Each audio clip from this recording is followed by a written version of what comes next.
welcome. You sure you don't want to do a little What? razzmatazz? Get all the... I'm fine. Really? I'm good. Good to go? Already? Yeah. Dang. It's that quick. So today is the day that this is coming out, I should say. Yeah, because it's not today. Yeah, it's gonna be my birthday, so it's gonna be all gonna be all jazzed up. The podcast is gonna look completely different. So happy birthday, Radio Toons Steve. Thanks, dude. Yeah. So Send money. obviously, big news this week was Metroid. Oh, yeah. This game. The Return of Samus. Yeah, it's been a very big deal. People have been wanting a Metroid game for a long fucking time now, and Nintendo delivered. Yeah, and a really good power play because E3 they announced it and boom, it's coming out almost like. I thought you meant power play because they did cease and desist on the Metroid 2 Ooh. fan remake. Ooh. You know what's funny about that? Well, okay, we're gonna talk about the game because I just recently played the another Metroid 2 remake, and now I'm playing Return of Samus. Mm-hmm. Right off the bat, there's a lot of things in the fan remake that I'm I like it better. There's things that I like. Because it's hard to explain. The fan remake is done in a very traditional way, Okay. and it has a lot of things that Metroid fans would like fusion and zero mission, Super Metroid wall jumps and stuff. It has all this cool stuff that Metroid fans would like. Mm-hmm. Return of Samus, I know it goes without saying, but it's really just Nintendo redoing Metroid 2. They fixed the wall jump so you can't break the game anymore. Okay. Which is that's fine, I guess, but in the fan remake, they designed the levels so that wall jumps don't break the game already, So it's So they fixed the level, not the ability. yeah, and I'm looking at the Nintendo one this is, I don't know, it just seems kind of lazy to me for them to make the wall jump crappy as opposed to just designing. Well, whatever, I mean, it seems like two different ways of going about solving that problem. Yeah. And you just preferred one over the other. Sure. I mean, I'm going to try to defend Nintendo. Nintendo can defend themselves. They're big boys, but it just... And I haven't played the remake, but it just seems like two different ways of solving the problem. And then also, I forgot how much 3DS looks like complete garbage, because I was like... All right. It's a portable system that came out how long ago? I know, but that's what I'm saying. It's now I have the Switch in my hands, Yeah. Why not just put it on the fucking Switch? It doesn't have enough games already. But okay. Because they have to put something on the 3DS. Yeah, I guess so. Okay, well... Because think about it this way. You got your Switch, you got a Nintendo. The big version is coming out on the Switch. You got to do something a little small on the 3DS. Yeah, it's just a remake. And I was trying to get those Amiibo, too, and I couldn't find them anywhere. The GameStop by our house, had one, and it was already reserved, and, Target didn't get any. Best Buy hardly got any, so I was and you told me they come in a pack, right? Because I thought they came separate. No, I think they're only in a 2-pack, which is not a big deal. I don't give a fuck. They don't really do anything. They're just little figures. Because you can use your regular Metroid for it, right? You mean your regular Samus? I'm sorry. Yes, your regular Samus when you can use the Smash Brothers one. Yeah. I don't know actually. That's a good question. Well, I have the puck if we want to try it later, but The what? The little 3DS reader puck or whatever. Oh, I have the new 3DS. It doesn't even need. Oh yeah, I forgot they integrated it. Well, right. Okay. So anyway, we can get into the game now. Okay. As far as what do you think of it so far? Since this is your first time, even Right. To be honest, I remember playing it on the Game Boy because it's one of the few games that we had as kids. So this is your second time playing. Metroid. So second time playing. To be honest, it's way easier to play it this time. Right. The map makes a hell of a lot of difference. It's a lot less convoluted. It doesn't. Less convoluted. There's because I'm more familiar with the game Metroid.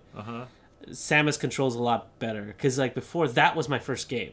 That Metroid Game Boy game was my first time playing Metroid. Okay. I didn't have it on the NES, so just off the bat, I mean it's miles above the first one. Right. The pulse thing that lets you read around you. Yeah. I kind of like it. I kind of don't because it takes a little bit of the exploration out of you. Because if you use it, you just basically just pulse wherever you are and you can read the map without discovering it. Yeah, you know what though? That was kind of one of the changes that I liked, only because there's parts like specifically in Metroid Fusion, where the first time I played it, I would walk into a room and I would just leave because there was nothing in there. You don't check the walls? Or I should say, it was like a connecting room. Right. And I didn't check, like, the ceiling. Because I don't want to go around the game fucking firing everywhere. Like, it's not Simon's Quest. You know, I don't want to be throwing holy water on the floor everywhere I fucking go. But this kind of eliminates that.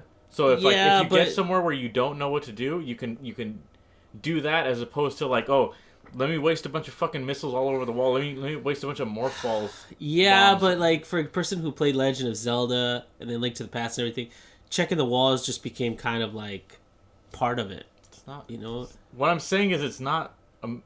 It's something that, like, okay, they got rid of it. Fine, I'm happy with that. Like, I don't care. That's an innovation that I'm not. Like I said, I could take it or leave it. To be honest, like sometimes I don't use it, sometimes I do. If I'm really stuck, I'll use it. It's kind of a handicap, but I like it.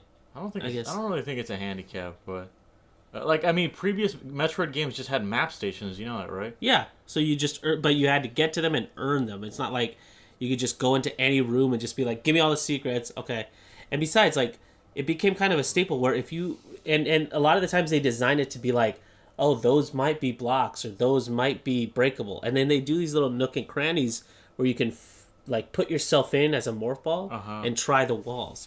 So it's not it's kind of eliminated a little bit of the exploration, which is why I'm kind of like, I don't think it's eliminated the exploration at all. I think it's just a, I don't know. I think it's just a good change. It doesn't really stop me from not exploring or anything. If anything, it makes me explore more because there's rooms that I see on the map that I'm like, oh, how do I get in there?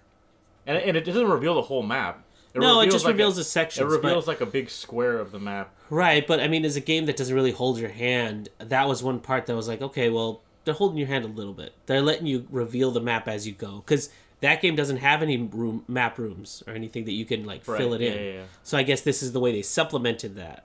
But like when you start out in that game, you just appear on top of the ship and let's go. All they told you is like, find and kill all the Metroids, and that's what you're supposed to do. So, I mean, I get it. One thing I will say, the melee thing, I thought would get old as I went through it. I thought I would hate that too, but I really like it. I really like it. I feel like it's you like master the technique at some point. It's cool too because it's not very, like, at least the first couple times I was like, it's a lot harder to hit than I thought it would be. They make it look really easy, like in the demos and stuff. But I was they each have like their own timing. Yeah, I was like, oh, this is kind of cool actually. It's not really like because the slowdown was really what really got me. Like, I didn't really like how she smacks like a Metroid and then it'll slow down and you shoot them with missiles or whatever. But I was like, oh, okay, it's not that bad. It's really not. Like, you know, it just came up to me. Like, I automatically hold down the missile button to shoot missiles out. Does it do it automatically? Am I just wasting my time with that, or does it just do it? No, you have to fire the missile. Okay, all right. Yeah. Just that part I really like because you can choose whether to like try and freeze it and then shoot it with missiles or however you want to do it. Yeah, it's like that flurry attack thing in Breath of the Wild. Yeah, exactly. I really, really dig that. Yeah. That's one part of Breath of the Wild that I really dug, and I'm glad they kind of transitioned this over. It's funny because that's something else that I was like, that looks fucking stupid when I saw it at E3, but then I'm playing it and I'm like, all right. This feels good. It feels good. I don't know if... I mean, I've said this before. I don't know if it's like the same thing, but it's just Link moves at a different speed from like Link and the enemy move at different speeds, and that bothers me because it's like in Bayonetta when you go into Witch Time, you're both slow, and that makes sense. But Link moving like the Flash, and the other characters moving slow is like what the that doesn't make any sense. Okay, whatever. That's okay. We're talking about Metroid. We're talking about Metroid. And so far, I am... if you know anything about Metroid, usually elevators kind of separate the different types of rooms that you're at. I'm in the third location now. And I really... I know you said it looks like shit, right? But to be honest, I just looked it up. The 3DS came out in 2010. Yeah. So it's now been 7 years since that system came out, and people are still using it. Yeah. And that's got to be an accomplishment because, I mean, 7 years? But it does look like shit. Fine, but you're on a smaller system. Man, it's gonna look like that. No, yeah, I get it. I'm gonna give it a break, but like, there's just some cutscenes that like it gets close up on Samus's face, and I'm like, is fucking hideous, dude. Like, it's so squarey and like polygonal. Like, I don't know. I'm digging the art style though. I gotta say, like her suit in this one, at least the starting suit, I like because it looks like it's very expandable. Yeah, it looks pretty cool. I wasn't really a fan of like the green lights that are usually on her are like thicker. Yeah. You know, and her suit looks a little bit bulkier like all around. But it looks fine to me. I got the Various suit already, so it looks like normal Samus. Well, let me ask you a question. Do the lights play a role in how the suit changes? Like, once you get the Various suit, I assume those lights get thicker. Because right now I just have the plain yellow suit.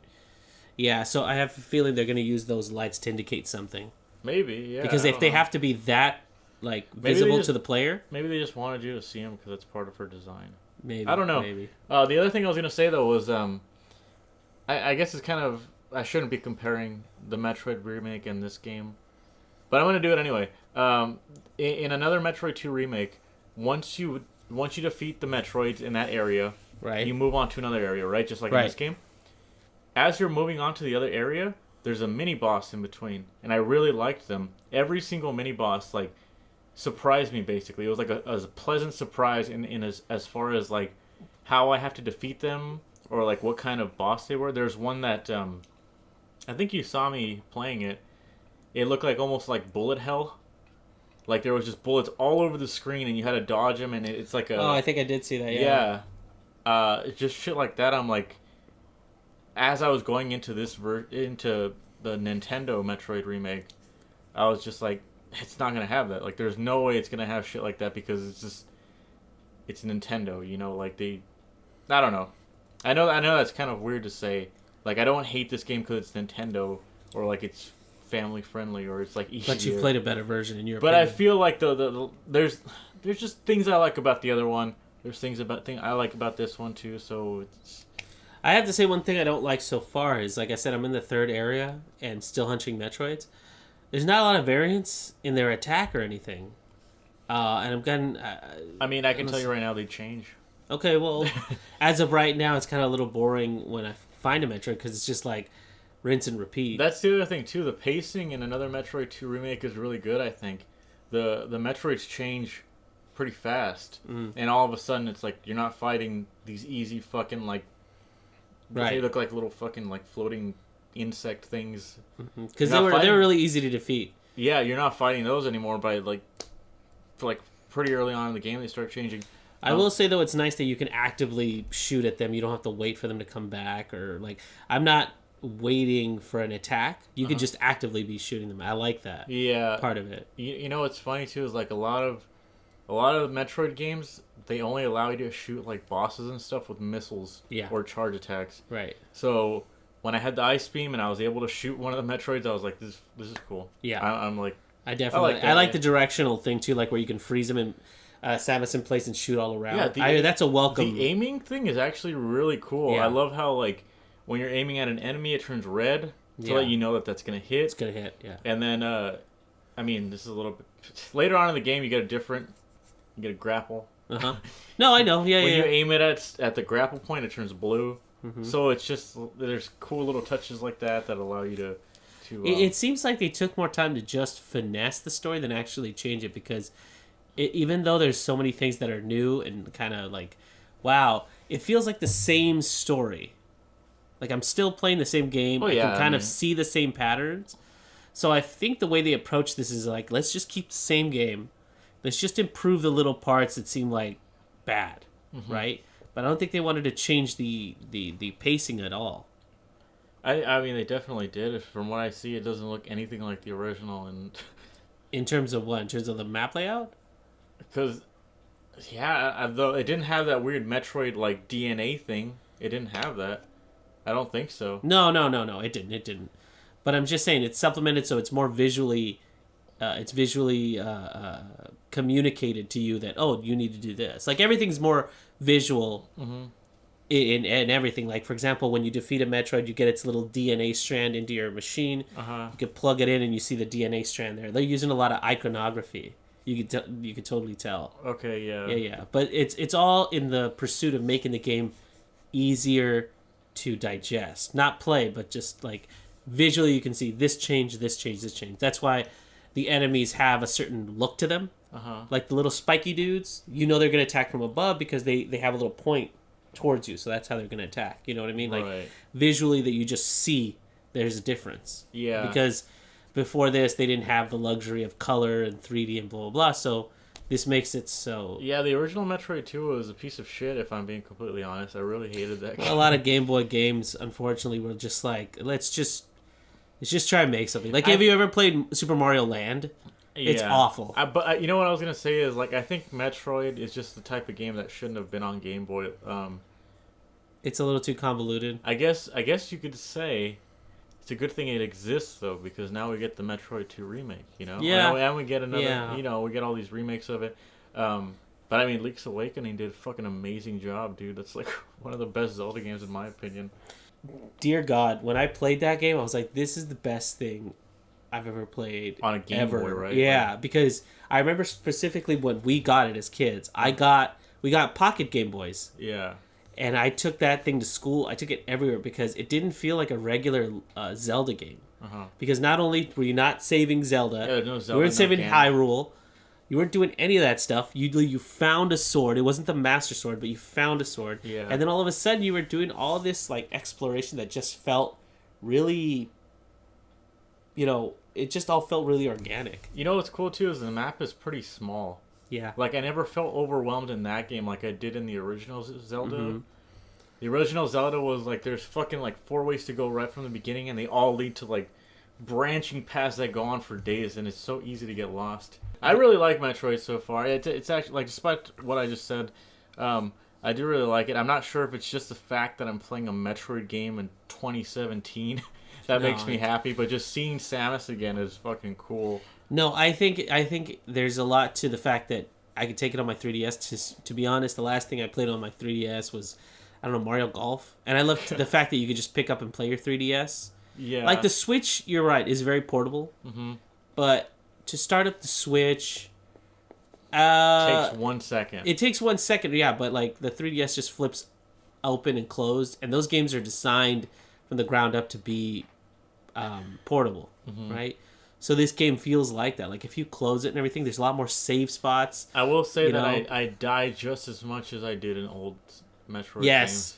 Because I don't know why, but it feels like I'm made of tissue paper. Yeah. You know what? In another Metroid 2 remake, the save points heal you, which is something that didn't happen until Prime, I believe. Yeah. So when I get to save points in this game and I like start up again, and I walk and I die like in an instant because I have no life, I'm like, fuck, I forgot. Like, they don't heal you. You know, although I like the fact that they have those little those creatures that just shoot up from the floor. Yeah, they float down. They have like little farming creatures that you can just kill. But I was gonna say is like I kind of like that about the Metroid 2 remake because it's just like, okay, I get to a save point, just let me get all my life. It's instead of like, okay, purple stations you have to remember these are for health. Right. Red stations now I have to remember those are for ammo, you know? Like, green is for fucking something else, too, or, like, you have... That's for your charge suit. Yeah, you have, like, a different thing now. Yeah. I don't know, I'm just like, just fucking fill it all up at once. Please. I want a one-stop shop for all my energy needs. I don't think it makes it, like, necessarily, like, easier if you do that. Just don't put as many save points, you know? Like, spread them out a bit, or, like, just...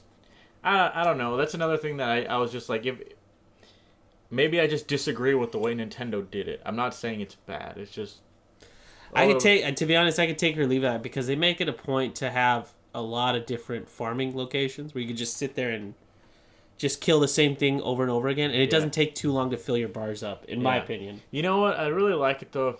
Maybe it's just because I like Super Metroid a lot. I like it if it just felt more like Super Metroid because like. Jumping and going into a ball, jumping and morph balling like felt really fast in that game. Yeah. In this game, it's a bit slower. I do miss that, I will say. It's a bit slower in this game, and I just feel like there's certain like almost like nerfs that they like they implemented just so you can't. I know exactly where you've just so you can't maneuver the stage fast, and I'm like, you guys understand that this game, like, is a speedrunning game. Right. Like Metroid, that they gave birth to speedrunners basically. Like that was the whole appeal of the game, is that you had these exploits. You could take whatever path you wanted, you know? Mm-hmm. I don't know. I will say this about that: the I do feel that same sentiment.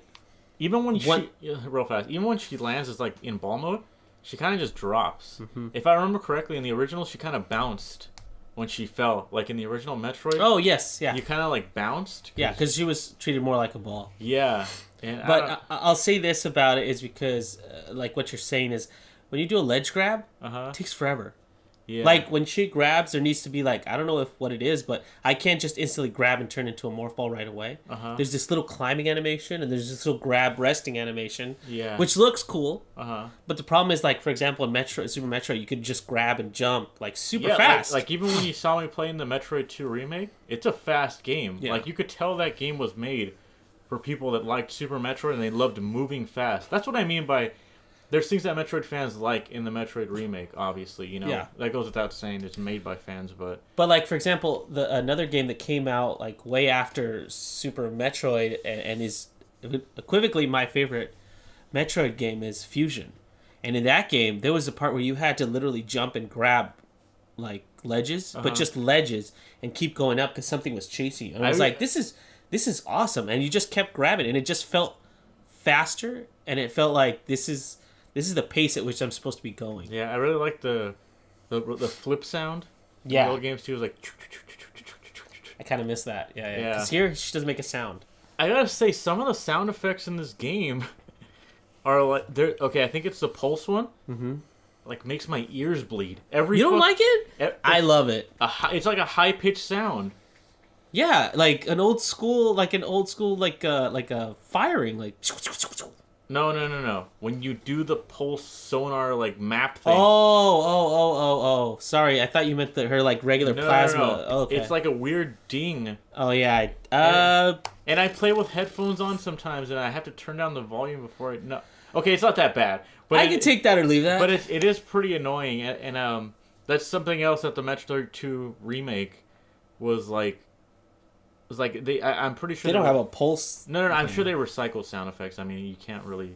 Right. They probably didn't make them, but it was. I was like, this sounds like a Metroid game. You know, everything sounds good, and it is kind of weird because. So I just played another Metroid 2 remake, and now I'm playing Samus Returns. The music is like. It's like the third time I'm hearing a remix of this same fucking song. So I don't know. I can't really say too much about the music. I think it's fine, but maybe I'm just tired of hearing some of these tunes. Well, since I didn't play it, I thought the music seemed pretty dead on to what Metroid was supposed to be. Like a little while back, we played through at least 20% of the Retro Studios one, the Prime series. We played through at least 20% of each of those, or at least I did.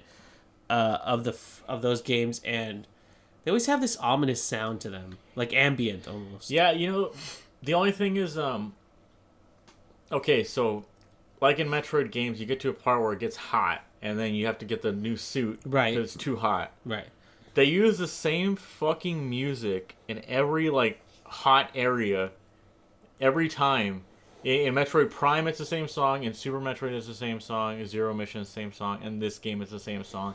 And I'm just like, stop it. Just make a new song, you know? Like, I like this song, but it's like the fucking fifth time I'm hearing it. Why don't you just make a new song? I mean, I agree with you. They should make new songs.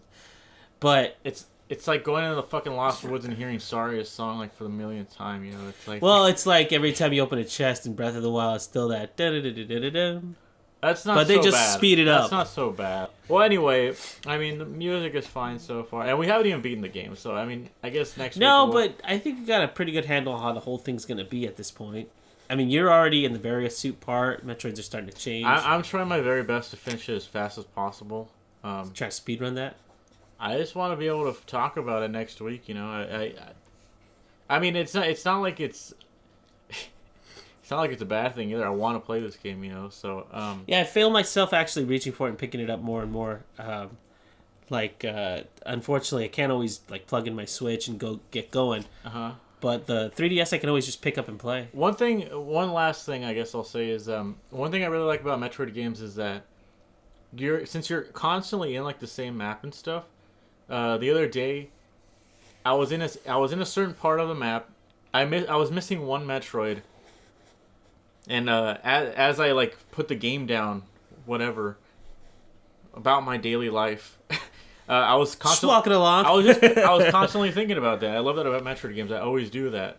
Like in my head, I'll be thinking about like, oh, I wonder where I could have missed. It's like, oh, this room.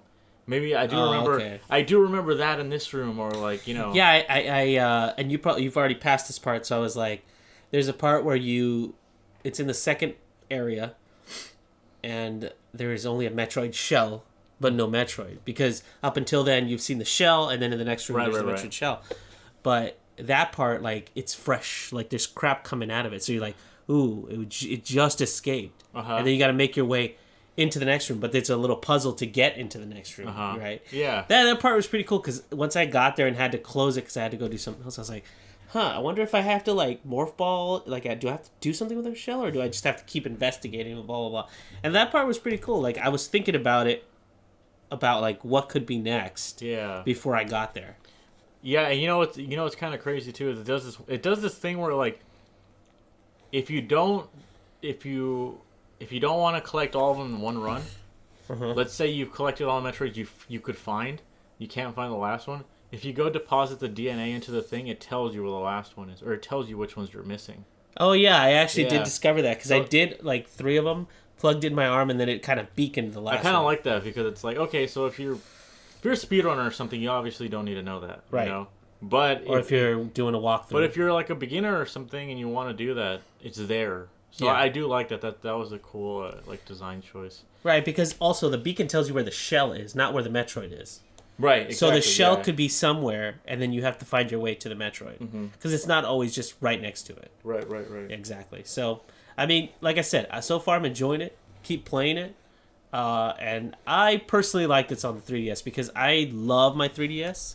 It's my like most used system. I like it too, man. I'm not saying I don't like it. I just forget that it's such an old system. No, I know, but you're saying, it looks like absolute garbage. It's like, dude, it's a system that's 7 years old. I have like a fucking 500 gig SD card. I'm exaggerating because it doesn't go that high. I think it's a 32. Yeah.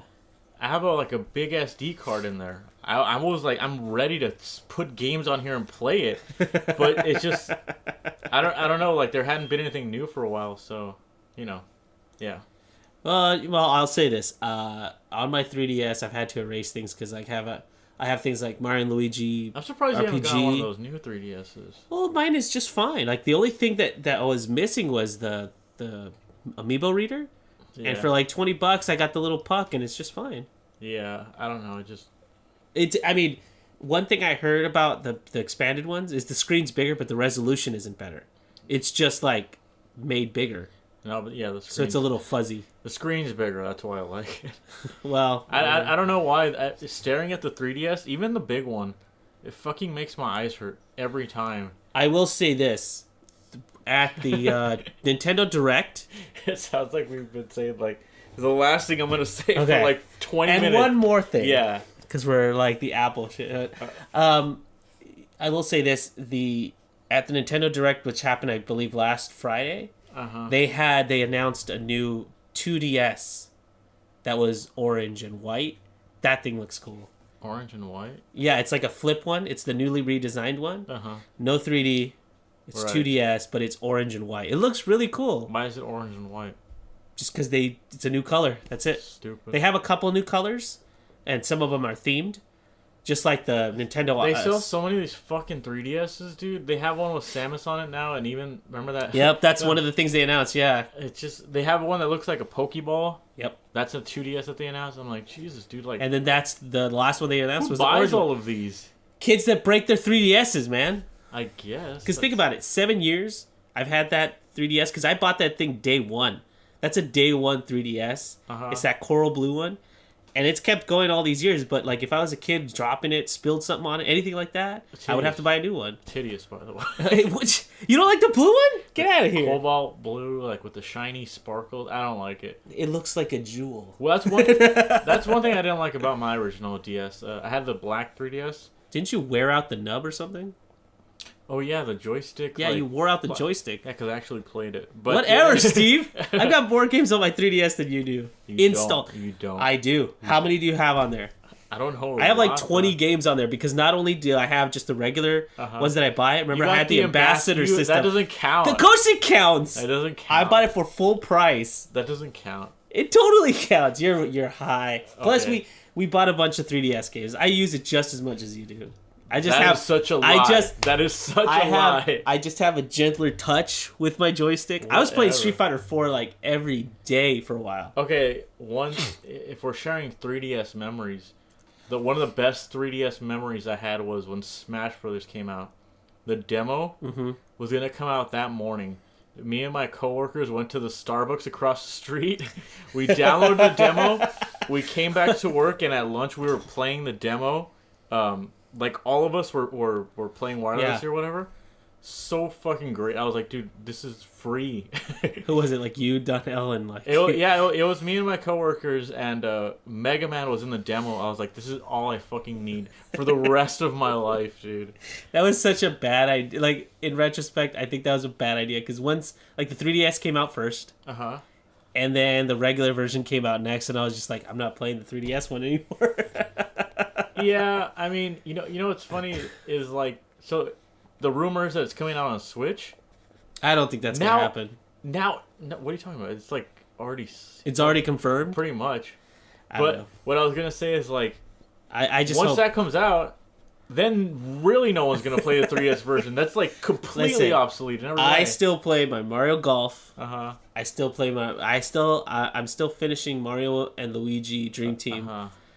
I'm finishing this game. Shovel Knight had me playing that thing like for months at this point. Sure.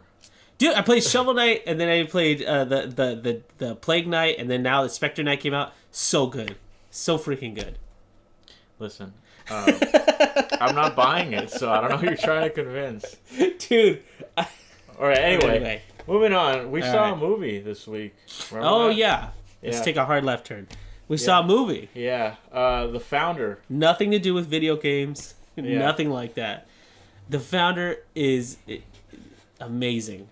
I absolutely love this movie because it was really good. I gotta say, it was really surprising because, so for those of you who don't know, it's a Michael Keaton movie. He plays Ray Kroc, the founder of McDonald's. That sounds like probably a boring story that you wouldn't want to hear, but quite the opposite. I was really interested in it. I think it was very, very good. I was surprised. It was. Here's the thing. Like, I love. You can really make any story interesting, in my opinion, as long as you tell it in the right way. Were you gonna say I like a success story? It's not really a success story that you're telling. It kind of is. It is, but what I'm saying is that the story that you're telling is the last try of a desperate man to make something happen. You're saying it wouldn't be a success because you don't like Ray Kroc necessarily, or what? No. I'm saying that they're not telling about a success story. The story is about Ray, just his last ditch effort, and this could have gone one or two ways. And there's several key points in the movie where it can go either way. Like when he can't seem to make money even though he's opening stores everywhere. Yeah. Where the brothers are just like, we're not selling to you. Yeah. You know, there's several points where that happens, but Ray is such a complicated character in the way they tell this. You know, it's obviously they're expanding on this because the way they set up Ray is so beautiful. Okay, yeah. Do you want to just give a little synopsis before we start talking about the movie? Right. So the story is as Steven was saying earlier, that Ray Kroc meets he's like a traveling salesman, and then meets these two brothers, the McDonald brothers. He sells malt makers, right? Like these milkshake makers, but milkshake machines. They make 5 at a time instead of just your regular one. And he's not doing well. He doesn't suck at it. It's just the He's a great salesman. Like, in the very beginning, he has a great sales pitch. He's enthusiastic. He's a great salesman. But just people aren't buying. Because there's not really a demand for that many. Right, because at the time, drive-ins were happening. They just weren't as fast as they could be. And every time he goes to one of these drive-ins to try and sell them one, yeah, he gets something to eat, and he notices that his order is always wrong when it gets there. Right. And it takes like half an hour to get there. And there's all these like degenerates around that he doesn't. Degenerates. He's smoking cigarettes and hitting the jukebox, and he doesn't like that. Yeah. So he gets to McDonald's because it turns out that they ordered like 8 of them. And he said, "Oh, that's got to be a mistake." So he talks to his secretary and he says, "Let me get the address. Right. I'm just gonna head over there." He heads over there, and McDonald's is something he's never seen before, because back then you didn't discard your own trash at a restaurant, right? And you didn't get out of your car. People walked up to you, right? And so McDonald's was this new concept where you walked up to the window, you order your food, and you get your food right as you get your change as well. Right. And he had never seen that before. The scene where he orders his food, he's like, "Oh, this must be a mistake. No, I just ordered." And they're like, "No, that's your food. You got it." And he looks in the bag and it's there. And he's like, "Well, what the fuck? Like, where do I eat it? Like, There's no tables." He's just like, "Go to the park or it's in your car." It's like, it's all disposable. You just take the trash, put it in the bag, and throw it away. It's crazy to see that, like, that was a new concept at the time, because we live in an age where it's everywhere now, you know? Right. Well, to kind of put that in perspective, around the time that McDonald's was opening, diners were opening up everywhere because automobiles and quickness were starting to become the new thing. So drive-ins were kind of a new step forward from diners. So instead of going to a diner, getting off, and going and get your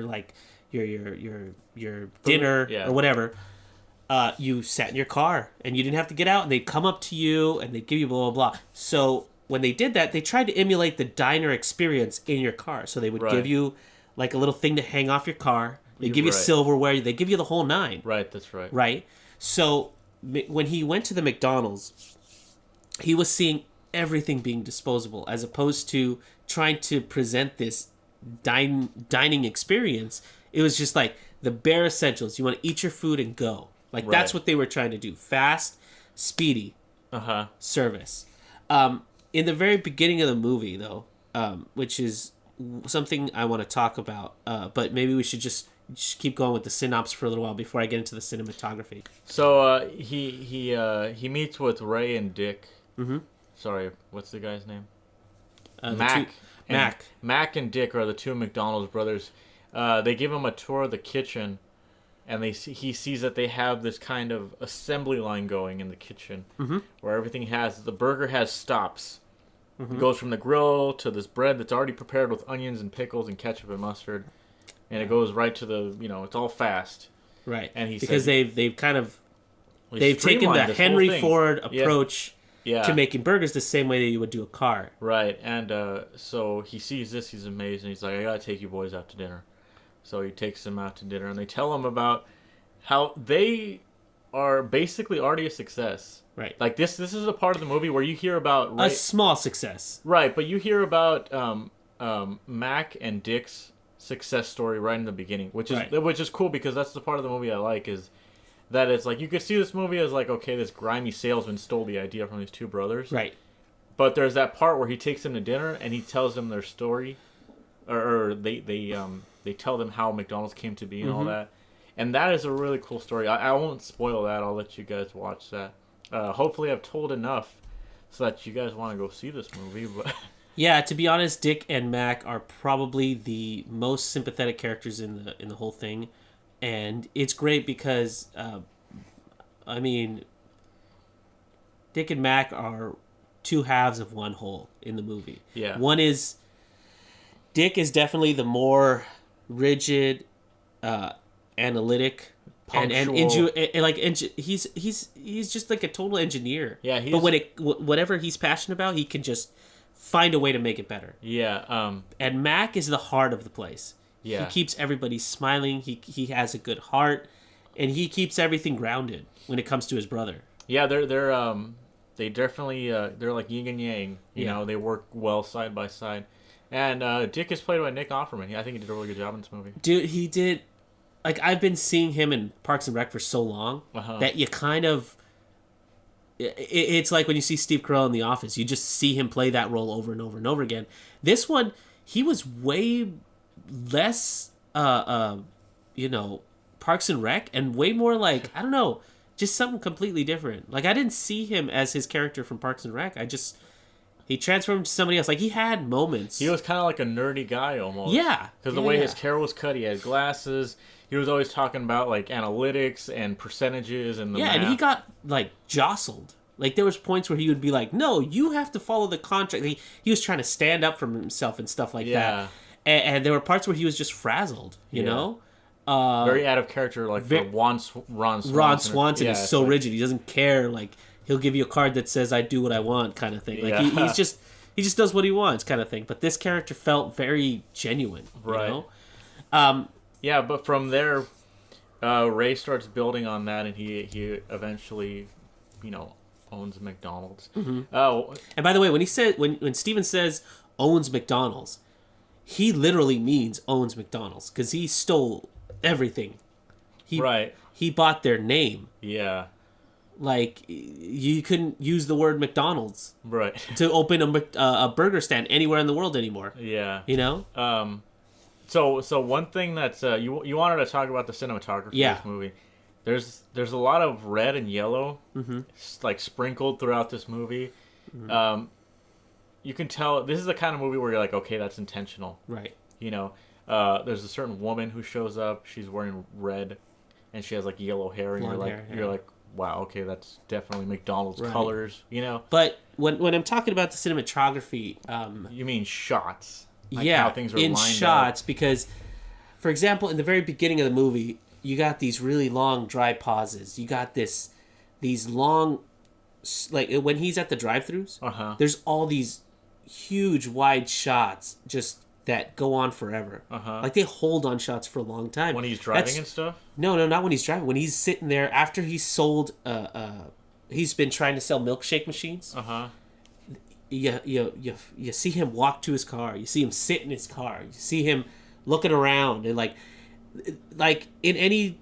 The way I'm describing it just seems like, that's boring. Just get on with it. But these shots are, like, super necessary because you feel... You're establishing the weight, well, exactly. You feel... But, you see, you're not being told, wow, it's hey, man, it's a long wait here. He's not just saying those things. He's literally feeling them. And as the audience, you feel them, too. Point. He does, because he says, hey, I ordered half hour ago. He says, how much longer? How much longer? 20 minutes. You said that 20 minutes ago. Yeah. You stupid bitch. Sorry. I really don't think he said that. Sorry, he doesn't say that. I'm sorry. But what I love is... and here's the shift, right? When you do all those long winding and they're holding these shots and everything. When he gets to McDonald's, first of all, the hue's changed from a dreary blue-green to a yellow when he gets to McDonald's. It's like sunny, right? Happy. But here's the crazy thing: when he gets there, there's these quick shots, quick cuts, where Ray's looking around. He doesn't know what's happening. Exactly. So but there's one shot in particular. It's so good. He's sitting on a bench, and he looks left, forward, and to the right, but they don't go to his perspective.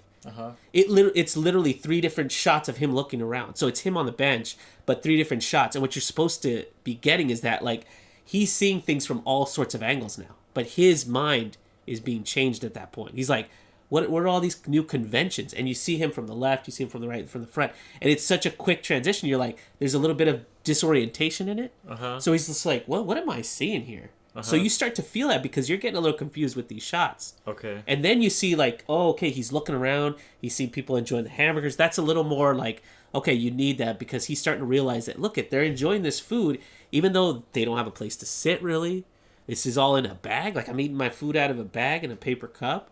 Like, that stuff is fantastic because all of it's being said without any words. Right. And then all of a sudden, right after all these quick cuts, boom, there's Mac. Yeah. And he's like, how you doing? You like the place? Blah, blah, blah. And everything kind of settles back down to just regular shots. And he's, like, sweeping up the trash and stuff, right. Mac.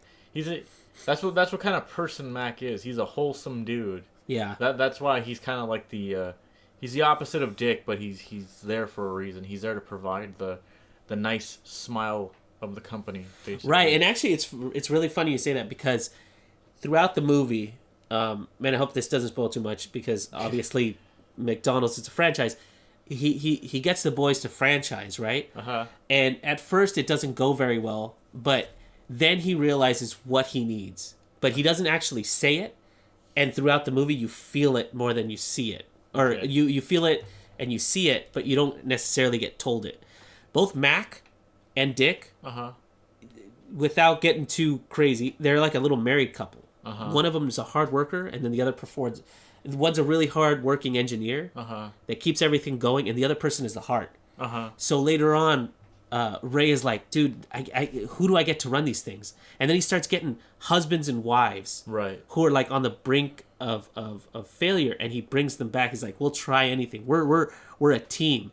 So you have the husband providing the go-getting. He's in the store providing all the stuff, and then the wives are outside handing out lollipops, and they're becoming the heart of it. Yeah, that's one. So he's essentially transplanting Dick and Mac, that wholesomeness into exactly. Yeah. So he's learned that you got to emulate everything, not just the speediness. You got to put heart into these things. And I mean that's what Ray Kroc had. He's kind of like Steve Jobs or Walt Disney, where it's like he doesn't necessarily have the talent, right?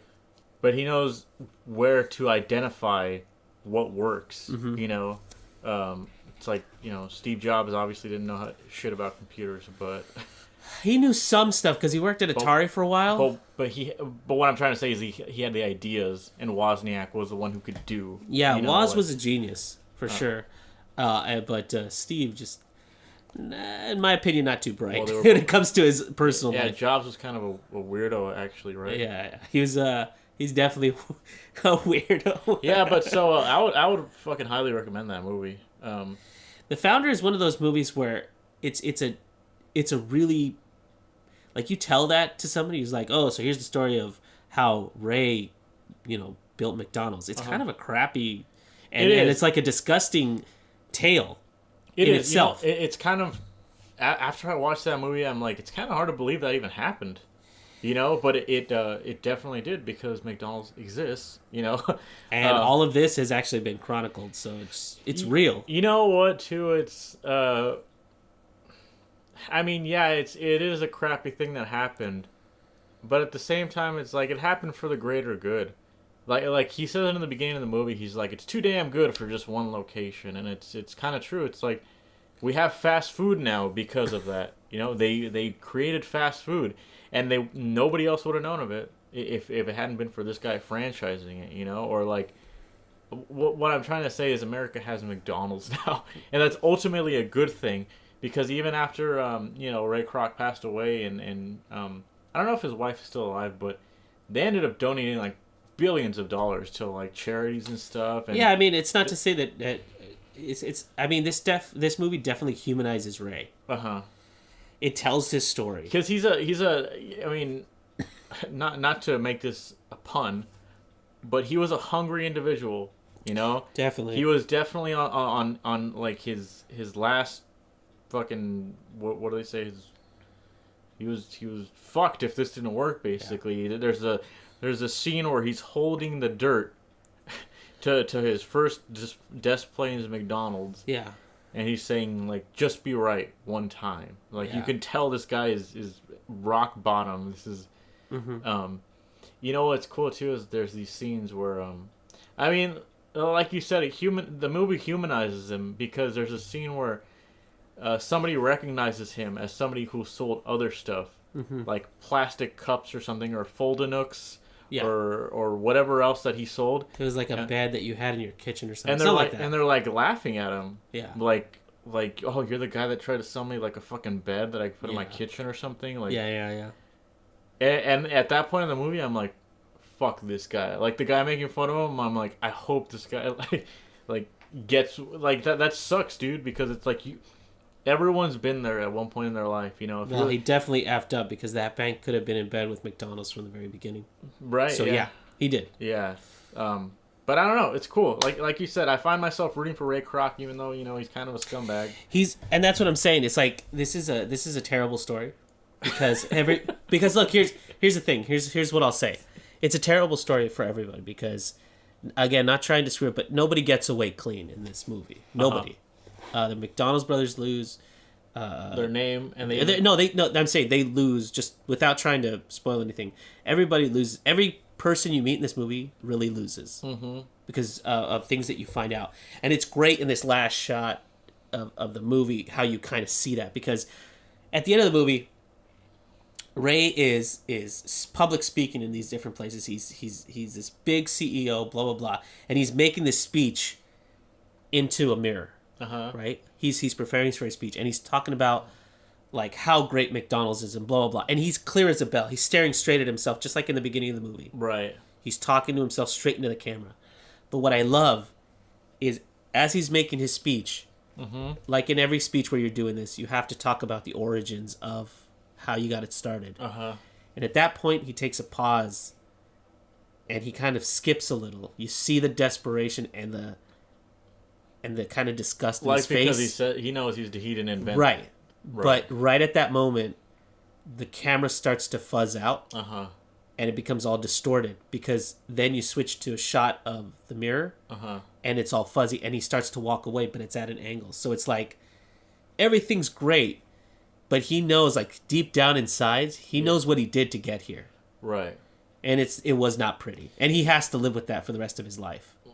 Yeah, you know what's funny though is like the movie might depict it that way, but you don't know Ray Kroc. He might just be like, I don't give a fuck. Well, they didn't. Well, that's what I mean. It's like they didn't say it. But I mean, as a fellow human being. No, right? I get it. I get what you're saying. Some people think that the ends justify the means. For some people, that may be true. Maybe they can live with that as a personal. You're saying that's what he was saying throughout the whole movie. He's just like, once I get success. Well, as a person who has been desperate at points, I can see how you can justify in your head, because this just needs to work. You know, yeah. This is in my head when I was counting how many times he's tried. It's been the 5th time he's tried something. Right. And his wife was just like, you could see it in her face how many times she's had to try with this guy. And remember, Ray, when he started this, he wasn't a young man. We're not talking about like a 20-year-old guy who was selling milkshakes. He's 55. He's 55 at this point, and still trying to make it work. That's another reason why, like, you kind of root for him, you know, because it's like he's 55 years old, you know, like I think anybody at that point would have called it quits and had some kids, you know. Yeah, no, you're totally right. But what I love about this movie is they don't hide it. They don't hide, or they don't sugarcoat anything that happened. Right. Or at least they're showing what Ray did in there's no like bones about what it happened. They're not showing it in a certain light. Yeah, it's all being shown plainly and correctly how it all came together. Right. So I'm just like, that's why I like this movie, because I don't think it's a movie that's having you root for Ray. It's not one that says, look at what happened to the McDonald's brothers. It's just presenting it as it is, and everybody in this movie is humanized. It's just history. That's just what happened. Yeah, so go watch it. Check it out. It's on Netflix. Michael Keaton is fantastic in this movie. Yeah. I don't know why, but he's just been like, everything he's in these days is just fantastic. Yeah. Like Spider-Man Homecoming, I was just like, what the hell? Like, that's actually why I watched it, because I was like, I really liked him in Spider-Man. I should check this movie out, and I was pleasantly surprised. The music was okay. The music I felt was kind of like, okay, it's appropriate, but it wasn't anything like groundbreaking. It was it was more like it was just like quiet, quaint piano. Yeah, because it was really trying to set you back in that time. Like TV dinners were a new thing. Yeah, that's the other thing too, is like it's a period piece movie. That's another reason why I was like, you know what, maybe I'll like it, because I like, you know, the 40s. So yeah. I mean, there's certain points of it where I was just like, dude, this is perfect music. But they also utilized complete silence really well. You know what, too? They don't really drill it into your head that it's a period piece either. They don't use licensed music all over the place. There's one song at the end that's like a licensed song, but that's it. You know? Well, that's during the slideshow. Like the wrap up. Yeah. So I can forgive that, because it's literally just a slideshow. But you know, I think in terms of sound design, like, I'm not a sound guy, I'm not a music guy, but I respect the use of music, but I think equally as important, I think it's good to know when to take all the music away and just have silence. because that's a focused decision to just really emphasize what you're looking at. Yeah. You know what I mean? All these different, like, I'd love to talk more about like the cinematography, but a lot of it has to do with key points in the movie where they really just visually you're just like, boom, this is happening before you even go into it. Right. And if for nothing, you should see it just for like, look at how well everything is thought out and planned. Like there was one point where we were watching the movie, and you pointed it out before like I had even finished processing the scene. You were like, look how good that silhouette is. Ray's just standing in front of the McDonald's triumphantly, and he's just silhouetted against the background. And I was like, do you know that's... I hadn't even finished seeing it. I was like, that really is. And they keep using that iconography throughout the movie. It's a well-made movie. Yeah. And I mean, the casting was really great. I think everybody was cast really, really well. Yeah. Maybe not so much the love interest. That was a little...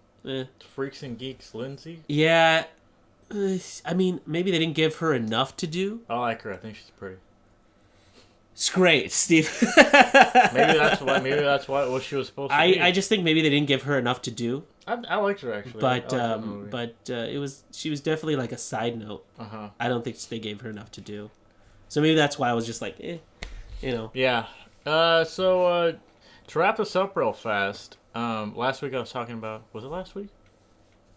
What did we do last week? You're asking me? Sorry. Well, I've been playing some PS4 games because I got a PS4 recently. Yeah, but last time you were talking about Last Guardian. That's right. I beat that game. It's fucking phenomenal. I think it's one of the greatest games I've ever played.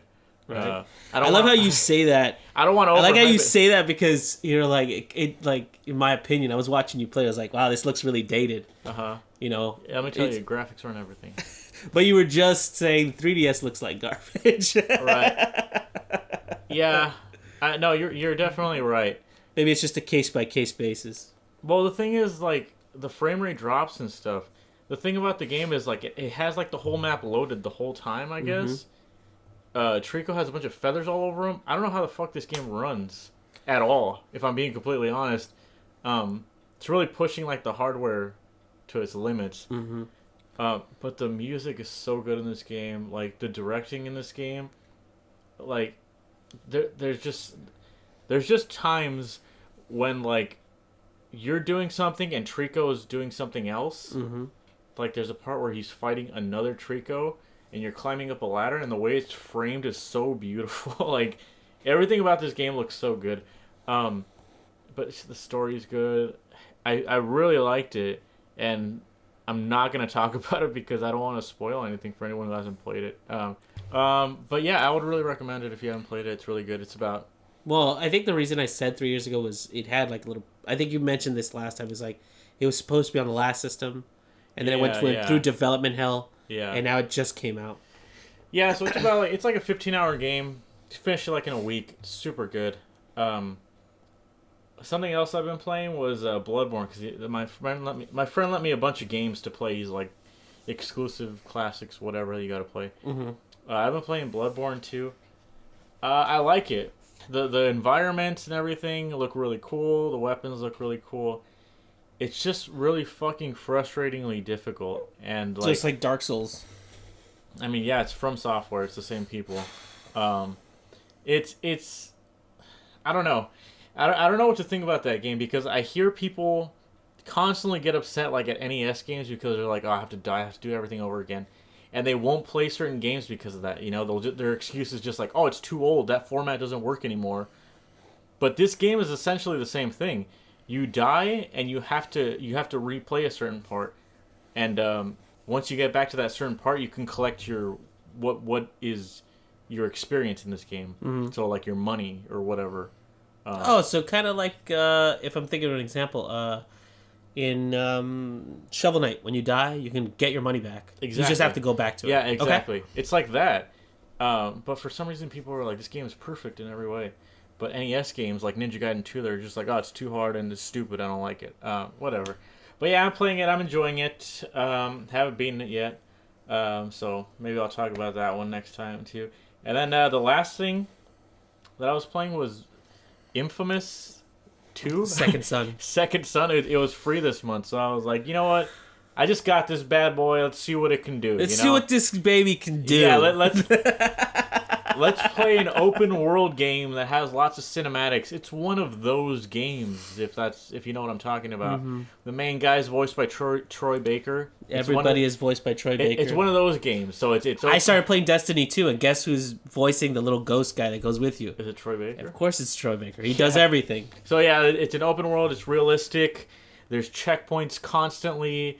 There's a lot of acting. Is there a lot of quips? Story. Like, oh man, somebody sure messed that order up. You know what? You know what's the most annoying thing about these games is when you die and you come back to a checkpoint, they say that same quip or like quirky. That's hot lava. Yeah, something like that. And I'm like, this is like the 15th time I'm hearing this shit. It's not funny anymore. Like, you know, that's one of those weird things that's come to light that nobody's really fixed. It's like, fine, you know, as you do a checkpoint right before a boss, so you can try again right at the boss. Great, I love that because I don't want to run through a whole level just to be exhausted by the end to fight a boss again. Right. You know, some people prefer it, some people don't. Anyway, don't make me play the cinematic again. Do the checkpoint after the cinematic. Yeah, you know? I mean, that's why I'm saying it's one of those games, because I feel like there's definitely games that I've played that have that same problem where, like, I get to the checkpoint and, like that new Devil May Cry game had the same problem, where it's like, you get to a certain checkpoint and it's like Dante saying the same shit, and I'm like, it's not funny like the millionth time that I've heard it, you know? But you're all twisted up. Yeah. So this game was it was made by Sucker Punch, and they did Sly Cooper.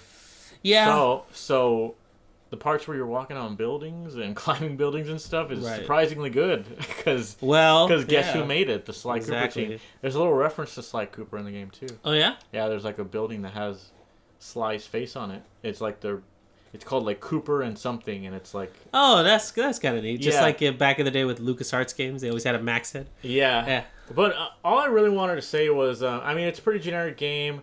The main character's kind of a douche. The acting is really stupid. I don't really like the story. But how long ago was this game made? Because if it's free, it probably came out at least 2 years ago. It came out a while ago, yeah. But I can't help but think that, like, if Sucker Punch was allowed to like make original characters, I guess I should say, that didn't look like regular humans and stuff, this game would have been a lot better. I'm not sure if that's the case, but it feels like Sony was telling them, like, you make the game look realistic, make it open world, you know, do all these things, because the parts that are actually like creative about it, so like the powers and stuff are actually pretty cool.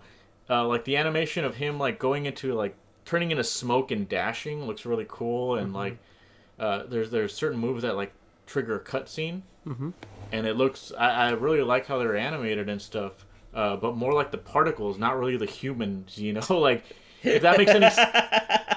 Like, let me put it this way: sometimes real humans doing something supernatural looks fucking dumb. Like like him powering up like a Super Saiyan, like I'm like, you look like a fucking dweeb, dude. Like, you don't look cool. Like, I don't know what it is about the fact, like, I played the original Infamous and then I played this, like, I never get to play that one, but that whole pose of him with his arms extended out and like shooting electricity always looked awkward. I don't care how many times they do it.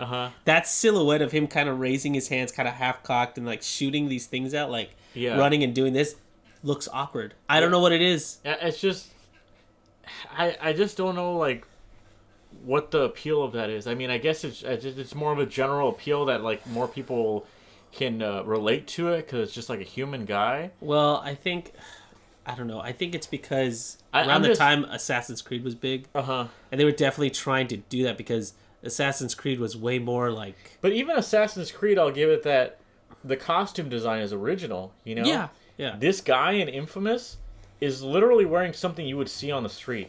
It's like a jean jacket with like a sweater underneath. And does he have the wool cap on? Yeah, he does. Or he has like a beanie, and his vest has like pins on it. Yeah, like he's a punk rocker. Yeah, and I'm just like, what the you know what that reminds me of? It reminds me of Watch Dogs 2. It's like everybody's dressed like Pretty that. much. It's just like that, and I kind of feel like, man, if Sucker Punch was given like complete creative freedom, this game could have been like awesome. You know? Do you really think that Sony had its hand like maybe, up? Maybe that's not the case, but I kind of feel like it is because Infamous falls in line with like Last of Us as well, and Naughty Dog was a company that made Crash Bandicoot. You know, Right. like I feel like Sony's just telling them like this is what we're doing now. Like You're this company now. You make this game. yeah, which isn't necessarily bad. You know, like people but like Uncharted, people like Infamous. You know, it's just yeah, but I have a feeling like you said when you were playing the game and you were like showing it to me, is like this game is basically Sunset Overdrive, and it's like that game. That game was fun for like 2 minutes before I figured out what it was all the time. And that's just like. They just feel like a little bit more forgettable when they don't have real character designs, you know?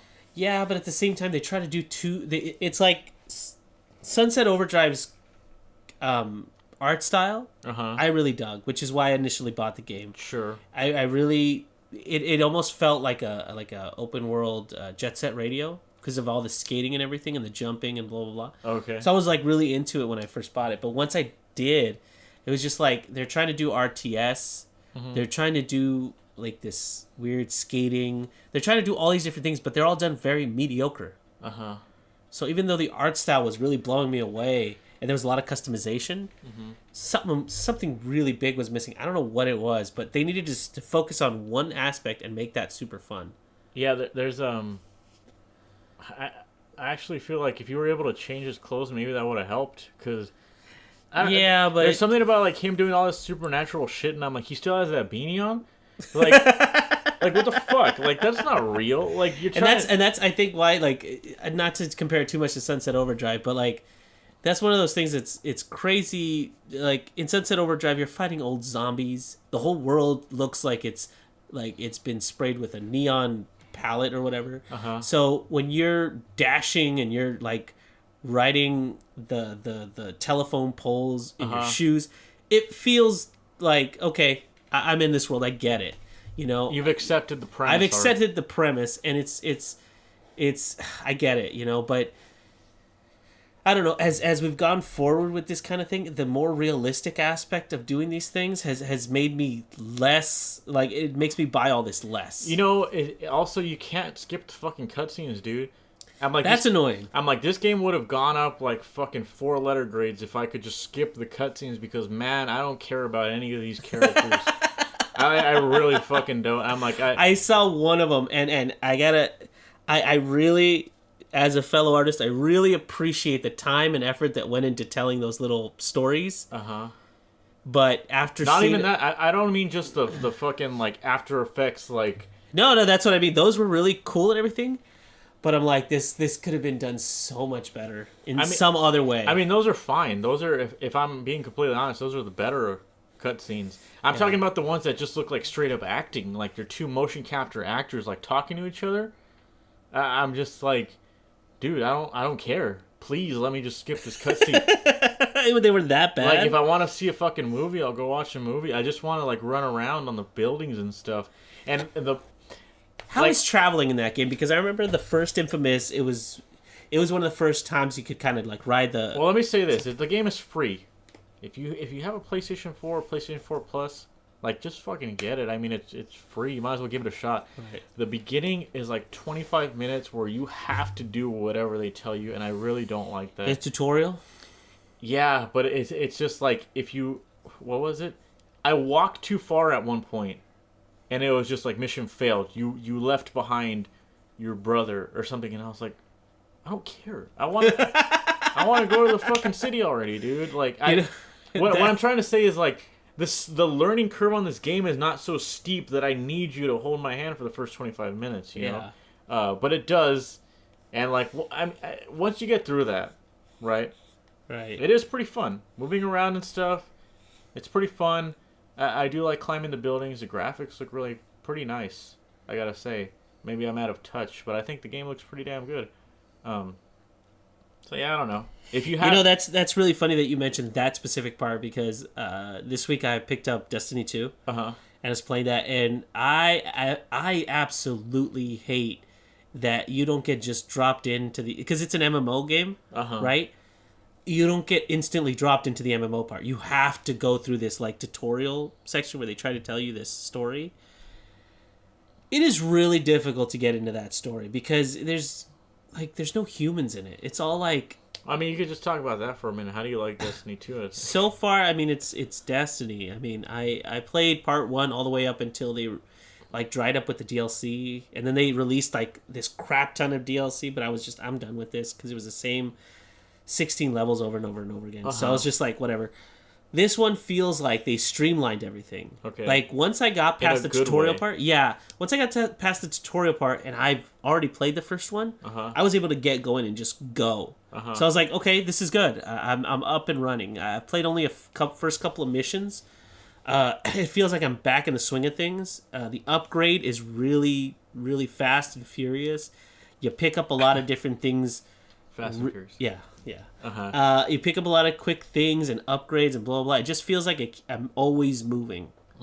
So I like that. There's no pace breaks. And little things that they've done to streamline everything. Like, for example, in the last Destiny, there were things called public events where while you're playing, things will just pop up in the world. Okay. And, like, if you're in this part of the map, you can make your way back. And then if you are within this circle or in this radius, and you do this event that just happens every so often, you get a loot. You get like a special loot drop or whatever. Cool. In this one, when that actually happens, they put up a timer and they say, if you want to join, here's where it is. Here's how you can get over there. Like, they make it so much easier for you to go and do that. You know, I like that. And so far, so good, I'll say. That's cool. But it's still not super, like, nothing's blown me away. Okay. You know, still haven't hit that point where like, whoa, this game is so dope. Because all I've heard about that game is the same with the first one. It's like once you reach the level cap, that's when the game starts or something. Yeah, I have a feeling that's what's going to happen because at some point when you hit the cap, everybody will be there, and then you start having, like in the last one, you had to upgrade with certain parts. Like you had to upgrade your light. I think it's like your light level, and that's how you went further past your level cap. And I was just like, that was a little like, you gotta grind. Yeah. And grinding is not necessarily a bad thing because if the game's fun, you don't really feel it. Right, so, yeah, I get you. You know, if it's fun to play, if it's fun to do this level over and over again, it's fun either way. You're getting points out of it, great. But, you know, in Destiny, I was just, I don't know, it got tiring after a while. And you know, maybe it's just that game wasn't surprising me enough, or but it's I don't know. Better than the first one, is what you're saying. Yeah, definitely. But like an example of a game that you could play the levels over and over and over again, you never get tired, is like if you ever played Left 4 Dead or Left 4 Dead 2, same like 6 levels over and over and over again. But because of the variance and the spontaneity and the AI designer that they implemented into the game, every time you played was different, no matter what. It just got crazy at different points. It's just a really, really good multiplayer game. That's cool. And this feels like they're starting to do that. So like I said, so far so good. All right. But we'll check back with you next week to see how. Oh yes, I'll have finished that entire 20 or 40-hour game by next week. Is that really how long the game is? It's pretty long. That's crazy. Because even like that's the main part, and then they have a multiplayer part, which on the last one was kind of crappy, to be honest. But you know, we'll check it out. I'll check it out eventually when I get my fire team ready, and we'll go check that out. But whatever, we'll see. I'm having fun playing it right now. That's cool. Yeah. All right. Well, we're well over an hour, so we can just wrap this up. Oh, great. Now. Again, happy birthday, Steve. Yeah, thanks, man. So that was the special, amazing birthday spectacular episode of I don't have my podcast. DJ horn ready to go. Sorry. I was going to hit that and be Thank like, God. But yeah, so that's it for this week, guys. See you next week. See you next week, guys.